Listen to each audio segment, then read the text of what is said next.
ನಮಸ್ಕಾರ ಸ್ನೇಹಿತರೆ, ನಮ್ಮ ನಂಬಿಕೆಗೆ ಸ್ವಾಗತ ಸುಸ್ವಾಗತ. ಸ್ನೇಹಿತರೆ, ಸತಿದೇವಿಯ ಕತೆ ಈಗಾಗಲೇ ಬಹುತೇಕರಿಗೆ ತಿಳಿದಿರುವಂಥದ್ದೇ.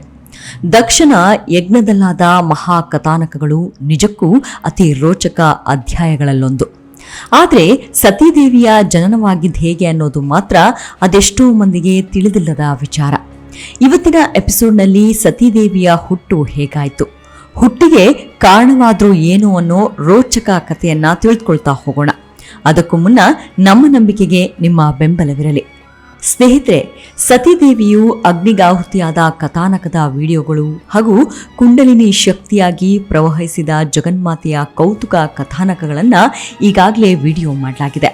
ಆ ವಿಡಿಯೋಗಳನ್ನು ವಿಡಿಯೋ ಕೊನೆಯಲ್ಲಿ ಟ್ಯಾಗ್ ಮಾಡಲಾಗಿದೆ. ಹಾಗೆ ಪ್ಲೇಲಿಸ್ಟ್ನಲ್ಲಿ ಸಂಪೂರ್ಣ ವಿಡಿಯೋಗಳ ಮಾಹಿತಿ ಸಿಗುತ್ತೆ. ದಯವಿಟ್ಟು ವೀಕ್ಷಿಸಿ. ನಿಮ್ಮ ಅನಿಸಿಕೆ ಅಭಿಪ್ರಾಯಗಳನ್ನು ಕಾಮೆಂಟ್ ಬಾಕ್ಸ್ನಲ್ಲಿ ತಿಳಿಸಿ. ಸ್ನೇಹಿತರೆ, ಸತಿದೇವಿಯ ಹುಟ್ಟಿನ ಬಗ್ಗೆ ನಮಗೆ ಶಿವಪುರಾಣದ ಸತಿಖಂಡದಲ್ಲಿ ಕಾಣಸಿಗುತ್ತೆ. ಸತಿದೇವಿಯ ಹುಟ್ಟಿನ ಬಗ್ಗೆ ಮೊದಲು ರಹಸ್ಯ ಭೇದಿಸೋದು ಅಂದರೆ ಅದು ಬ್ರಹ್ಮ ತನ್ನ ಮಾನಸ ಪುತ್ರನಾದ ನಾರದ ದೇವರ್ಷಿಗಳಿಗೆ ಉಪದೇಶಿಸುತ್ತಾನೆ. ನಾರದ ಬ್ರಹ್ಮದೇವನಲ್ಲಿ, ಪಿತನೇ, ಸತಿದೇವಿಯು ದಕ್ಷ ಪತ್ನಿಯ ಗರ್ಭದಿಂದ ಹೇಗೆ ಉತ್ಪನ್ನಳಾದಳು? ದಕ್ಷ ಪ್ರಜಾಪತಿಯ ರೋಷದಿಂದ ಅವಳು ಶರೀರ ತ್ಯಾಗವನ್ನ ಹೇಗೆ ಮಾಡಿದಳು?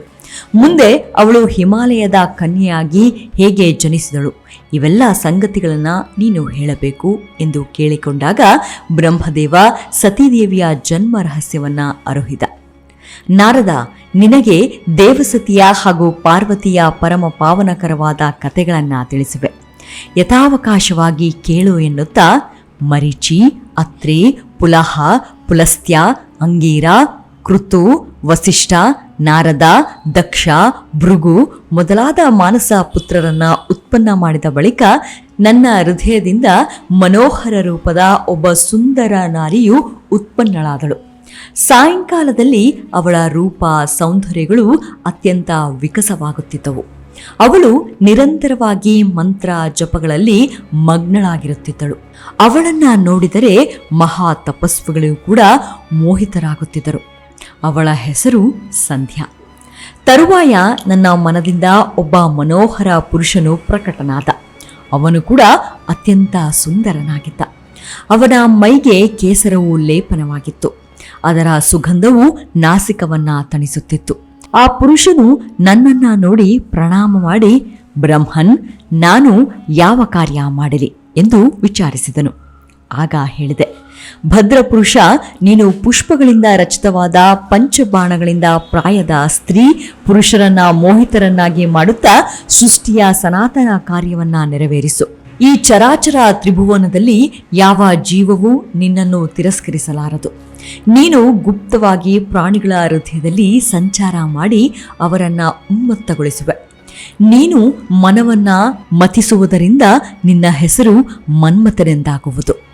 ಮನೋಭಾವ, ನೀನು ತ್ರಿಲೋಕ ಸುಂದರನಾಗಿರುವುದರಿಂದ ನಿನ್ನನ್ನ ಕಾಮನೆಂದು, ತರುಣ ಸ್ತ್ರೀ ಪುರುಷರನ್ನ ಮದೋನ್ಮಕ್ತಗೊಳಿಸುವುದರಿಂದ ಮದನನೆಂದೋ, ದರ್ಪದಿಂದ ಕೂಡಿರುವುದರಿಂದ ದರ್ಪಕನೆಂದೋ, ನೀನು ರಹಸ್ಯವಾಗಿರುವುದರಿಂದ ಅನಂಗನೆಂದೋ ಸಂಬೋಧಿಸಿಕೊಳ್ಳುವೆ ಎಂದಾಗ ದಕ್ಷ ಪ್ರಜಾಪತಿಯು ತನ್ನ ಬೆವರಿನಿಂದ ಜಗನ್ಮೋಹಿನಿಯಾದ ಸ್ತ್ರೀಯನ್ನ ಸೃಷ್ಟಿಸಿ ಮನ್ಮಥನಿಗೆ ಒಪ್ಪಿಸಿದ. ಅವಳ ಹೆಸರು ರತಿದೇವಿ ಎಂದು ಅವಳನ್ನ ವಿವಾಹವಾಗಿ ಸುಖಿಯಾಗಬೇಕೆಂದು ತಿಳಿಸಿದೆ. ತರುವಾಯ ರತಿ ಮನ್ಮಥರು ತಮ್ಮ ಸ್ಥಾನಕ್ಕೆ ಹೊರಟು ಹೋದರು ಎನ್ನುತ್ತಾ ಮನ್ಮಥ ರತಿಯ ಜನ್ಮ ರಹಸ್ಯ ತಿಳಿಸಿದ ಬ್ರಹ್ಮ. ಆಗ ನಾರದ ಹೇಳಿದ, ಹೇ ವಿಧಾತನೆ, ಸತಿದೇವಿಯ ಹುಟ್ಟಿನ ಬಗ್ಗೆ ತಿಳಿಸು ಎಂದಾಗ ಬ್ರಹ್ಮ ಹೇಳಿದ, ನಾರದ, ಮಹಾದೇವನು ಒಬ್ಬ ಕಮನೀಯ ಕಾಮಿನಿಯ ಪಾಣಿಗ್ರಹಣ ಮಾಡಬೇಕೆಂದು ನಾನು ಯೋಚಿಸಿದೆ. ಆಗ ನಾನು ಮದನನ್ನು, ಅವನ ಗೆಳೆಯ ವಸಂತನನ್ನು, ಮಾರಗಣವನ್ನ ಭಗವಾನ್ ಶಿವನ ತಪೋಭಂಗ ಮಾಡುವ ಉದ್ದೇಶದಿಂದ ಕಳುಹಿಸಿದೆ. ಆದರೆ ಯೋಗೇಶ್ವರನಾದ ಶಂಭುವನ್ನ ಮೋಹದಲ್ಲಿ ಕೆಡಹುವುದು ಅವರಿಂದ ಸಾಧ್ಯವಾಗಲಿಲ್ಲ. ಆಗ ಅವರು ನನ್ನ ಬಳಿಗೆ ಬಂದು ತಮ್ಮ ಅಸಮರ್ಥತೆಯನ್ನ ಒಪ್ಪಿಕೊಂಡು ಪ್ರಣಾಮ ಮಾಡಿ ಹೊರಟು ಹೋದರು. ಆಗ ನಾನು ದಕ್ಷ ಪ್ರಜಾಪತಿಯನ್ನ ಕರೆದು ಭಗವತಿ ಜಗದಂಬೆಯನ್ನು ಪ್ರಾರ್ಥಿಸಿ ಅವಳು ನಿನ್ನ ಪುತ್ರಿಯಾಗಿ ಜನಿಸುವಂತೆ ವರವನ್ನ ಪಡೆಯಬೇಕೆಂದು ಹೇಳಿ ಕಳುಹಿಸಿದೆ. ಆಗ ಶಂಭುವು ವಿಷ್ಣುವಿನೊಡನೆ ಪ್ರತ್ಯಕ್ಷನಾಗಿ, ವಿಧಾತ, ನಿನ್ನ ಮನೋದಯವು ತಿಳಿಯಿತು. ನನ್ನ ಉತ್ಕೃಷ್ಟ ಸ್ವರೂಪವು ನಿನ್ನ ಅಂಗದಿಂದ ಪ್ರಕಟವಾಗುವುದು. ಅವನಿಗೆ ರುದ್ರನೆನ್ನುವರು. ಅದು ನನ್ನ ಪೂರ್ಣ ರೂಪವಾಗಿರುವುದು. ತ್ರಿಮೂರ್ತಿಗಳಾದ ನಾವು ಮೂವರು ಒಂದೇ ರೂಪವಾಗಿರುವೆವು. ಉಮೆಯಾದರೂ 3 ರೂಪವಾಗುವಳು. ಒಂದು ರೂಪ ಲಕ್ಷ್ಮಿ, ಮತ್ತೊಂದು ರೂಪ ಸರಸ್ವತಿ, 3ನೇ ರೂಪ ಸತಿ. ಈ ಸತಿಯನ್ನು ರುದ್ರನು ವರಿಸುವನು. ಲಕ್ಷ್ಮಿಯು ವಿಷ್ಣುವನ್ನ, ಸರಸ್ವತಿಯು ಬ್ರಹ್ಮನನ್ನು ವಿವಾಹವಾಗುವರು ಎಂದು ಸದಾಶಿವ ಬ್ರಹ್ಮನಿಗೆ ಹೇಳಿ ಕೈಲಾಸಕ್ಕೆ ತೆರಳಿದನು. ವಿಷ್ಣುವು ವೈಕುಂಠಕ್ಕೆ ಹೊರಟು ಹೋದ ಎನ್ನುತ್ತಾ ಬ್ರಹ್ಮದೇವ ನಾರದನಿಗೆ ಹೇಳಿದ, ಹೇ ದೇವರ್ಷಿಯೇ, ದಕ್ಷ ಪ್ರಜಾಪತಿಯು ಕ್ಷೀರಸಾಗರದ ಉತ್ತರ ತಟದಲ್ಲಿ ಭಗವತಿ ಜಗದಂಬೆಯನ್ನು ಕುರಿತು ತಪಸ್ಸನ್ನ ಮಾಡಿದ. ಅವನು ಕೆಲವು ಕಾಲ ನೀರು ಕುಡಿದು ತಪಾಚರಣೆ ಮಾಡಿದ. ಕೆಲವು ಕಾಲ ಕೇವಲ ವಾಯುವನ್ನ ಸೇವಿಸುತ್ತಾ ತಪಸ್ಸನ್ನು ಮಾಡಿದ. ಜಗದಂಬೆ, ಮಹಾಮಾಯೆ, ಜಗದೀಶೆ, ಮಹೇಶ್ವರಿ, ನಿನಗೆ ಪ್ರಣಾಮಗಳು. ನನ್ನ ಮೇಲೆ ದಯಮಾಡು. ಶಿವಸ್ವರೂಪಿಣಿ, ಪ್ರಸನ್ನಳಾಗು ಎಂದು ದಕ್ಷ ಪ್ರಜಾಪತಿಯು ಭಗವತಿ ಜಗದಂಬೆಯನ್ನು ವಿನಮ್ರವಾಗಿ ಪ್ರಾರ್ಥಿಸತೊಡಗಿದ. ಭಗವತಿ ಜಗದಂಬೆಯು ದಕ್ಷ ಪ್ರಜಾಪತಿಯ ತಪಸ್ಸಿಗೆ ಮೆಚ್ಚಿ ಅವನ ಸಮ್ಮುಖದಲ್ಲಿ ಸಾಕ್ಷಾತ್ಕಾರಳಾಗಿ ಏನು ಹೊರಬೇಕೆಂದು ಕೇಳು ಎನ್ನುತ್ತಾಳೆ. ಆಗ ದಕ್ಷ, ತಾಯಿ ಜಗದಂಬೆ, ಮಹಾಮಾಯೆ, ನೀನು ಪ್ರಸನ್ನಳಾದದ್ದೇ ನಿಜವಾಗಿದ್ದರೆ ನನ್ನ ಇಚ್ಛೆಯನ್ನ ಪೂರ್ಣ ಮಾಡು. ಶಿವನು ರುದ್ರನಾಮವನ್ನ ಧಾರಣ ಮಾಡಿ ಬ್ರಹ್ಮದೇವನ ಪುತ್ರ ರೂಪದಿಂದ ಅವತರಿಸಿರುವನು. ರುದ್ರನು ಪರಮಾತ್ಮನಾದ ಶಿವನ ಪೂರ್ಣ ರೂಪವಾಗಿರುವನು. ನೀನು ನನ್ನ ಪುತ್ರಿಯಾಗಿ ಅವತರಿಸಿ ಮಹಾದೇವನ ಪತ್ನಿಯಾಗಬೇಕು. ನಿನ್ನ ಹೊರತು ಯಾವ ಸ್ತ್ರೀಯೂ ರುದ್ರದೇವನನ್ನ ಮೋಹಿತಗೊಳಿಸಲು ಸಮರ್ಥಳಾಗುವುದಿಲ್ಲ. ದಕ್ಷ ಪ್ರಜಾಪತಿಯ ಮಾತು ಕೇಳಿ ಭವಾನಿಯು ಘಗೈಸಿ ನಕ್ಕು ಶಿವನನ್ನ ಮನಸಾ ಸ್ಮರಿಸಿ ದಕ್ಷನಿಗೆ ಹೇಳಿದಳು, ದಕ್ಷ ಪ್ರಜಾಪತಿಯೇ, ನಿನ್ನ ಭಕ್ತಿಗಾಗಿ ನಾನು ಪ್ರಸನ್ನಳಾಗಿರುವುದರಿಂದ ನಾನು ನಿನ್ನ ಮನೋಕಾಮನೆಗಳನ್ನು ಪೂರ್ಣಗೊಳಿಸುವೆ. ನಾನು ನಿನ್ನ ಪುತ್ರಿಯಾಗಿ ಜನಿಸುತ್ತೇನೆ. ನಾನು ಕಠಿಣ ತಪಸ್ಸು ಮಾಡಿ ಮಹಾದೇವನನ್ನ ಮೆಚ್ಚಿಸಿ ಅವನ ಪತ್ನಿಯಾಗುವೆ.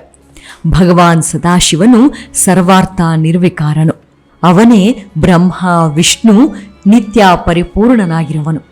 ಯಾವ ಜನ್ಮಗಳಲ್ಲಿಯಾದರೂ ನಾನು ರೂಪಧಾರಿಯಾದ ಶಂಭುವು ನನಗೆ ಸ್ವಾಮಿಯಾಗುವನು. ಭಗವಾನ್ ಸದಾಶಿವನು ಈಗ ಬ್ರಹ್ಮನ ಭ್ರುಕುಟಿಯಿಂದ ರುದ್ರನಾಗಿ ಅವತರಿಸಿದ್ದಾನೆ. ನಾನಾದರೂ ನಿನ್ನ ಉದರದಿಂದ ಅವತೀರ್ಣಳಾಗುವೆನು. ಆದರೆ ನಾನು ನಿನಗೆ ಒಂದು ಕಟ್ಟಳೆಯನ್ನು ಮಾಡುವೆ.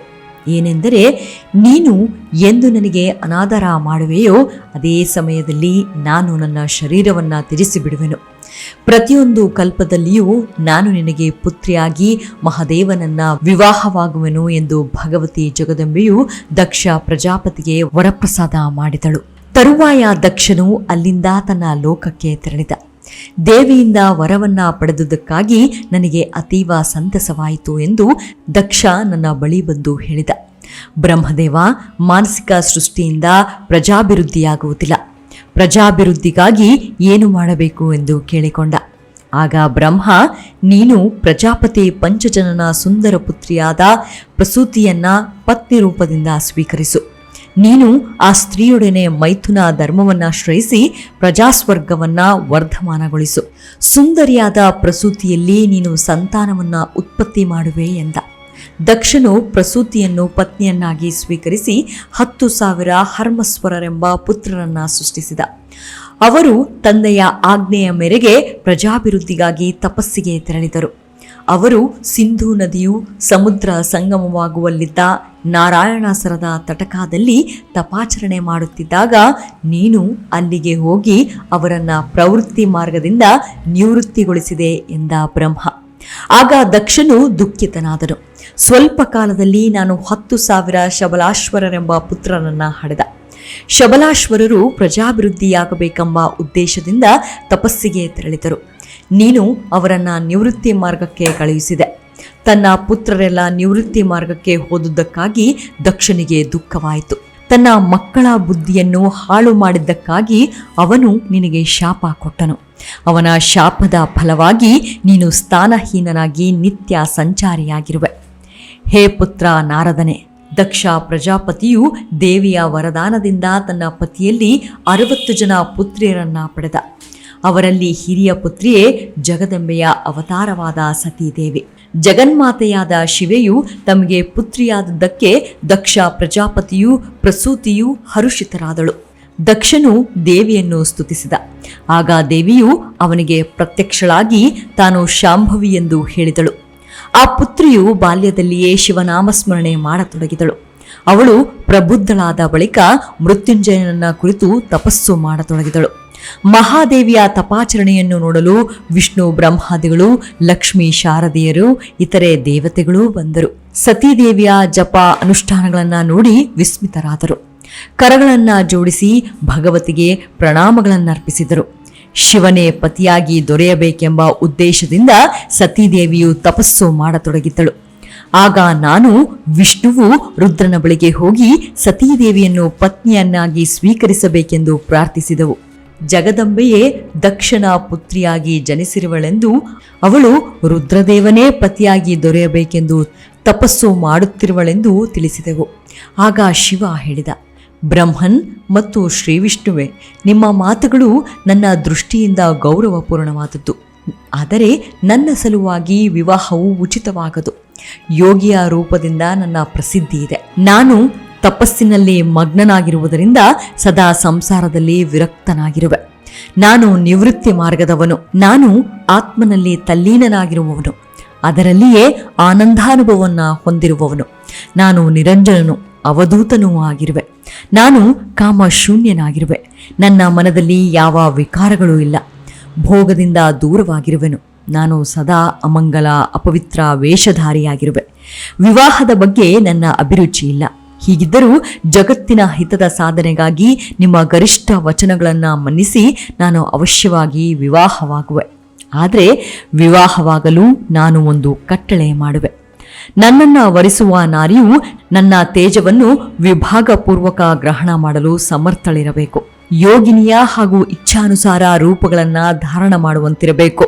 ನಾನು ಯೋಗದಲ್ಲಿದ್ದರೆ ಅವಳು ಯೋಗಿನಿಯಾಗಿರಬೇಕು.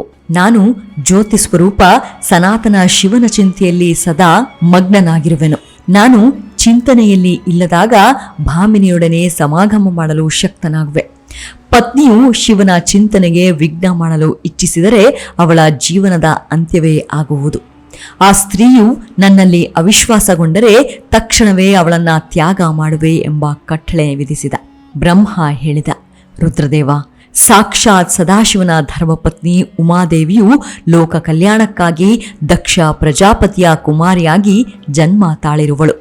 ಅವಳು ನಿನ್ನನ್ನೇ ವರಿಸಬೇಕೆಂದು ತಪಸ್ಸು ಮಾಡುತ್ತಿರುವಳು. ನೀನು ಅವಳ ಪಾಣಿಗ್ರಹಣ ಮಾಡಬೇಕು. ನಾನು ಈ ಪ್ರಕಾರ ಹೇಳಿದ ಬಳಿಕ ಈಶ್ವರನು ತಪಸ್ಸು ಮಾಡುತ್ತಿದ್ದ ಸತೀದೇವಿಯನ್ನು ಭೇಟಿಯಾದನು.